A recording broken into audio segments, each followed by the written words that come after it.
Last episode में हमने देखा था स्टैट्स काफ़ी तेज़ी से बनने लगे थे। ऑल कॉइन कंज्यूम्ड सिस्टम कहता है unlock personality penalty removed hostile speech disable, और वह यह देखकर कहती है मैंने कर दिखाया।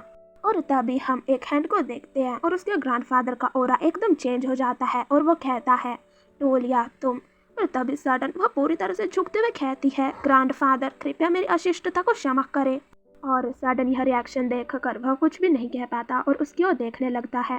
टेड्रिक और उसका फादर भी हैरानी से उसकी ओर देखने लगते हैं और सब यह देखकर एकदम चौंक गए थे। और तभी हम टोलिया को देखते हैं जो थोड़ा डरते हुए आंखें बंद कर अपने ग्रैंडफादर से कहने लगती है मैं मैरी नहीं करना चाहती, कृपया मुझे मेरी डाउरी एडवांस में दे दे। इसका उपयोग मैं सबसे पहले अंकल लिलियस का डेब्ट चुकाने के लिए करूँगी। आप सोच रहे होंगे कि ऐसा इसलिए है क्योंकि मैं लग्जरी की वस्तुएं खरीदती रहती हूँ, लेकिन मैं कसम खाती हूँ कि ऐसा नहीं है। और तभी वो अपना सिर उठाकर अपने ग्रैंडफादर की ओर देखते हुए कहती है मैं मैरी नहीं करना चाहती, कृपया मुझे मेरी डाउरी एडवांस में दे दे ताकि मैं इसका उपयोग अंकल लिलियस का डेब्ट चुकाने के लिए करूँ। पर तभी अचानक उसके मुंह को कोई पूरी तरह से कवर कर लेता है ताकि वो अपने मुंह से एक शब्द भी और ना निकाल पाए और कहता है टोलिया हिज ग्रेस के सामने इतनी शेमलेसली व्यवहार करने की तुम्हारी हिम्मत कैसे हुई, और वह और कोई नहीं लिलियस था। और तभी वो उससे आगे कहता है ऐसी बकवास बातें करना और ऐसा दिखाना क्या सच है, सचमुच तुम कितनी चालाक हो। यह सुनकर वह कहती है क्या। पर तभी वह ग्रैंड ड्यूक से कहता है फादर मुझे क्षमा करें, टोलिया बचपन से ही अनियंत्रित रही है, मैं केयरलेस था। और यह देखकर वो बड़बड़ाते हुए कहने लगती है नहीं यह झूठ नहीं है, कृपया मेरी बात सुने। और वह मन ही मन कहती है यदि ऐसा ही चलता रहा तो वह पैमाना अपनी सीमा तक पहुंच जाएगा। नहीं नहीं आई कांट, मेरा सपना ए रैंक तक पहुंचने और आराम से सेवानिवृत्त होने का है। मेरा छोटा लेकिन प्रेशियस ड्रीम पैसों की परेशानियों से फ्री रहना है।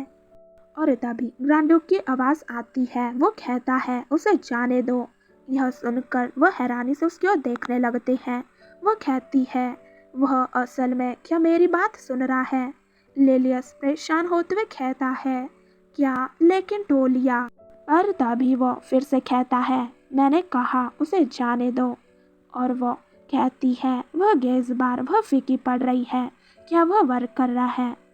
और लिलियस घबराते हुए कहता है यस फादर मुझे क्षमा करें। और फिर वह टोलिया से कहता है जो तुम पहले कह रही थी उसे जारी रखो टोलिया। और वो मन ही मन कहता है ग्रैंड ड्यूक अचानक टोलिया की बात क्यों सुन रहा है।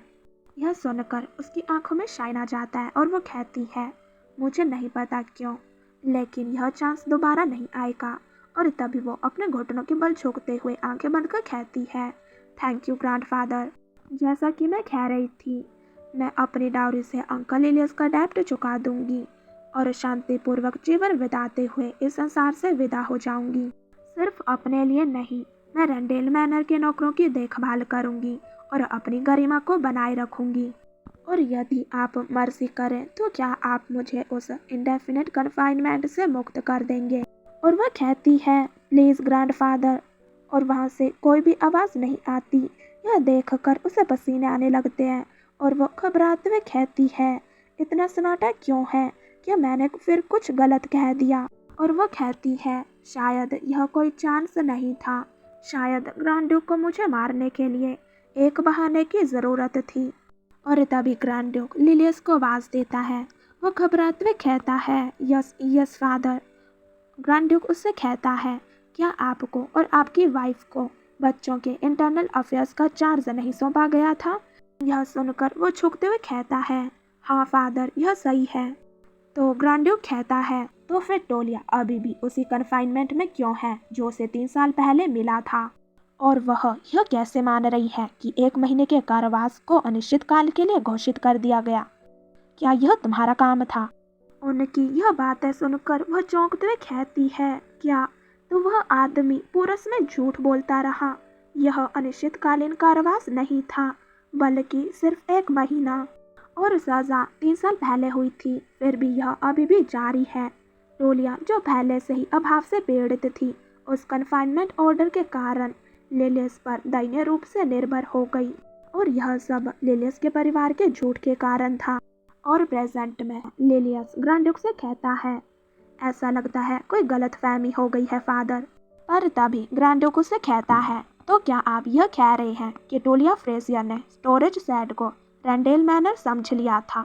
यह सुनकर वह हकलाते हुए कहने लगता है, वह आप ही तो है ना, आपने कहा था कि उसकी कैद इसलिए जारी है क्योंकि वो परेशानी पैदा करती है। और उसने कथित तौर पर शेड में रहने की धमकी दी और गुस्सा दिखाया। और वह कहती है, तो यह रेंडेल मैनर भी नहीं है। मैंने सोचा ऐसा इसलिए है क्योंकि ग्रैंड्यूक स्वयं यहाँ आए हैं। और तभी लिलियस कहने लगता है, यह गलतफहमी होगी फादर। न तो मैंने और न ही मेरी वाइफ ने टूलिया को कभी बताया कि यह रेंडेल मैनर है, और न ही हमने कभी कहा कि उसका कारावास अनिश्चित था। और तभी वह मुड़ते हुए टूलिया से कहता है, तुम ऐसे क्यों मान रही हो? तुमसे किसने झूठ बोला? बोलो, तुम्हारा अंकल उन्हें सबक सिखाएगा।